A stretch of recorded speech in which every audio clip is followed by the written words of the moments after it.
everyone. இன்னைக்கு நம்ம channel என்ன பார்க்க போறோம் வந்து பாத்தீங்கன்னா 12th English Unit 3 post தாங்க பார்க்க போறோம். Title of the process in celebration of being alive. Author யாருன்னு வந்து பாத்தீங்கன்னா டாக்டர் கிறிஸ்டியன் பர்னார்ட் தாங்க. இவர் ஒரு டாக்டர். சொல்லப்போனா இது வந்துட்டு ஒரு ரிட்டன் ஃபார்மேட்டான ஒரு ப்ரோஸே கிடையாது. அவர் வந்துட்டு ஒரு இடத்துல ஸ்பீச் கொடுத்தப்போ அந்த ஸ்பீச்சை தான் நமக்கு ப்ரோஸாக கன்வெர்ட் பண்ணி நமக்கு கொடுத்துருக்காங்க. ஸோ அவர் வந்துட்டு இந்த ப்ரோஸில் ஒரு நல்ல ஒரு என்கரேஜ்மெண்ட் அதோட ஒரு மோட்டிவேஷனான விஷயங்களை தான் நமக்கு வந்துட்டு இந்த ப்ரோஸில் வந்து சொல்லியிருக்காரு. ஸோ ஒரு டாக்டர் கிறிஸ்டியன் பர்னார்ட் வந்துட்டு யாருன்னா ஒரு ஹார்ட் சர்ஜன். அவர் தான் வேர்ல்ட்லேயே ஃபர்ஸ்ட் ஹியூமன் டிரான்ஸ்பிளான்ட் அதோட ஹியூமன் ஹார்ட் டிரான்ஸ்பிளான்ட் ஆப்ரேஷன் வந்து பண்ணியிருக்காரு. ஸோ கொஞ்சம் வருஷத்துக்கு முன்னாடி என்னென்னா டாக்டர் கிறிஸ்டியன் பர்னார்டும் அவரோட ஒய்ஃபும் லஞ்சுக்காக ஒரு ஹோட்டலுக்கு போயிருக்காங்க. ஸோ சாப்பிட்டு முடிச்சுட்டு அவங்க வெளியே வந்தப்போ என்ன ஆகுதுன்னா அவங்க ஒரு ஆக்சிடெண்ட் வந்துட்டு நடக்குது அவங்களுக்கு. ஸோ அந்த ஆக்சிடெண்ட்டில் என்ன ஆகும்னா டாக்டர் பர்னார்டுக்கு வந்துட்டு ரிப்போன்ஸ் 11 ரிப்போன்ஸ் வந்துட்டு உடஞ்சிட்ருக்கும். அதோட லங்ஸ்லேயுமே ஒரு இன்ஜுரி ஆகிட்டுருக்கும். அதே மாதிரி அவரோட ஒய்ஃப்க்கு வந்துட்டு ஷோல்டரில் வந்துட்டு ஒரு ஃப்ராக்சர் ஆகியிருந்திருக்கும். ஸோ 2 பேருமே அவ்வளோ வலியில் வந்து துடிச்சிட்ருப்பாங்க. ஸோ அவங்கள பார்க்க ரிலேட்டிவ்ஸாக இருக்கட்டும் எல்லாருமே வராங்க. ஸோ அப்போ வந்து என்னென்னா நம்ம டாக்டர் கிறிஸ்டியன் பர்னார்டுக்கு வந்துட்டு ஒரே ஒரு விஷயந்தான், இத்தனை வலி நீ கொடுத்ததுக்கு நான் கொண்டிருக்கலாமே கடவுளே, நீ வந்துட்டு இல்லவே இல்லை, உனக்கு கண்ணு இல்லை, நீ கடவுளே கிடையவே கிடையாது, அப்படி இருந்திருந்தா ஒன்று நீ எங்களை வந்துட்டு ஆக்சிடெண்ட்டு நடந்திருக்க விட மாட்டேன், அப்படியே நடந்திருந்தாலும் இவ்வளோ சிவியரான ஒரு சஃபரிங்ஸ் வந்து நீ எங்களுக்கு வந்து கொடுத்துருக்க மாட்டேன், ஸோ நீ வந்து கடவுள் நீ இல்லவே இல்லை அப்படின்ற மாதிரியெல்லாம் பேசிகிட்ருப்பார். ஸோ அதெல்லாம் கேட்டப்போ அவங்களோட ரிலேட்டிவ்ஸில் ஒருத்தர் வந்து சொல்லியிருப்பார். சொல்லப்போனால் அவருக்கு வந்து வயசு ரொம்ப வயசில் மூத்தவர். ஸோ அவர் சொல்கிறப்ப என்னென்னா, நீ அதுக்காக கடவுள்லாம் திட்டக்கூடாது, ஸோ எப்படி இந்த அடியோடு தப்பிச்சியே அதை நினச்சி சந்தோஷப்பட்டுக்கோ அப்படின்ற மாதிரி ஒரு வார்த்தை சொல்லிட்டு அவர் போயிருப்பார். ஸோ அந்த நேரத்தில் தான் நம்ம டாக்டர் கிறிஸ்டியன் பர்னார்டுக்கு ஒரு விஷயம் வந்து ஞாபகத்துக்கு வரும். அது என்னென்னு வந்து பார்த்திங்கன்னா, அவரோட கிளினிக்கில் அவர்கிட்ட ட்ரீட்மெண்ட் எடுக்கிறதுக்காக நிறைய பேஷண்ட்ஸ் வந்து இருப்பாங்க. அதில் முக்கியமாக இருக்கிற சில பேஷண்ட்ஸ் யாரும் வந்து பார்த்திங்கன்னா குட்டி குட்டி குழந்தைங்க தான். ஸோ அப்போ அவரோட கிளினிக்கில் நடந்த ஒரு இன்சிடெண்ட் வந்துட்டு அவருக்கு வந்துட்டு ஞாபகம் வருது.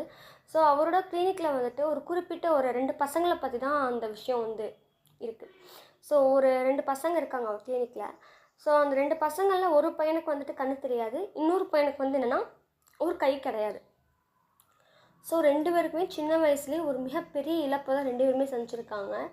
ஸோ சொல்லப்போனால் அவங்க வந்துட்டு பை பர்த்லேயே அவங்களுக்கு வந்துட்டு குறைபாடு இருந்துச்சான்னு கேட்டிங்கன்னா கிடையவே கிடையாது. ஸோ கொஞ்ச நாளைக்கு முன்னாடி நடந்த ஒரு ஆக்சிடெண்ட்டில் தான் அவங்களுக்கு இந்த மாதிரி ஒரு பையனுக்கு கண்ணு போயிட்டுருக்கும், ஒரு பையனுக்கு வந்துட்டு கை போயிட்டுருக்கும்.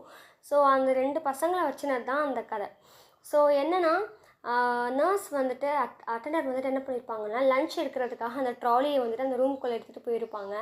அப்போ அவங்க பேஷண்ட்ஸ்க்கெல்லாம் லன்ச் ப்ரொவைட் பண்ணுறதுக்காக போயிட்டுருப்பாங்க. ஸோ திடீர்னு யாரும் கூப்பிடுறாங்கன்னு சொல்லிட்டு அந்த ட்ராலியை அங்கேயே விட்டுட்டு அவங்க அந்த நர்ஸ் மட்டும் வெளியே போயிட்டுருப்பாங்க.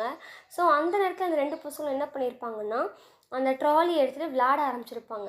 அந்த கண்ணு தெரியாத பையன் வந்துட்டு பின்னாடி இருந்துட்டு அந்த வண்டியை மூவ் பண்ணுவான்.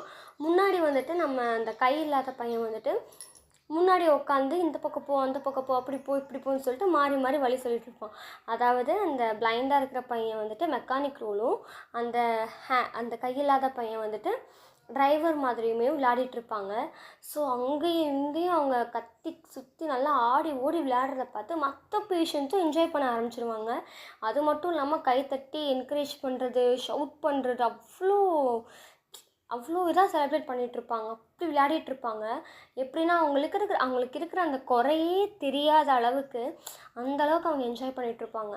இதெல்லாம் நம்ம கிறிஸ்டியன் பர்னார்ட் வந்துட்டு என்னென்னா ஒரு தனியாக ஒரு கொஞ்சம் தள்ளி நின்று வேடிக்கை பார்த்துட்ருக்காரு. ஸோ இந்த பசங்களுக்கு வந்துட்டு இவ்வளோ சின்ன வயசுலேயும் இவ்வளோ பெரிய இழப்பு ஏற்பட்டிருக்கு. பட் இருந்தாலுமே அதையும் மீறி அவங்க எவ்வளோ ஹாப்பியாக இருக்காங்க இல்லையா? ஸோ அதான் நினச்சி பார்த்துட்ருக்காரு நம்ம கிறிஸ்டியன் பர்னார்ட். அப்போ தான் ஒரு விஷயத்தை வந்து புரிஞ்சுக்கிறாரு. அதே மாதிரி அந்த எல்டஸ்ட் பர்சன் ஒருத்தர் சொன்னார் இல்லையா? ஸோ இந்த அடியோடு தப்பிச்சேன், நீ உயிரோடு தான் இருக்க, பரவாயில்ல, அதை நினச்சி சந்தோஷப்படுன்னு சொன்னாங்க இல்லையா? ஸோ அது எல்லாமே இப்போ வந்துட்டு ஒரு பாயிண்டில் வந்து கனெக்ட் ஆகுது. அதை நினச்சி பார்க்குறாரு நம்ம கிறிஸ்டியன் பர்னார்ட். அப்புறம் ஒரு மெசேஜும் சொல்கிறாரு. ஸோ நம்ம லைஃப்பில் வந்துட்டு நம்ம எதை இழந்தோன்றது முக்கியம் கிடையாது, மிச்சம் நம்மக்கிட்ட என்ன இருக்குது அதை வச்சு நம்ம சந்தோஷமாக இருந்துட்டு போயிடணும் இந்த உலகத்தில். அதுதான் இந்த ஸ்டோரியோட மாரலேவும்.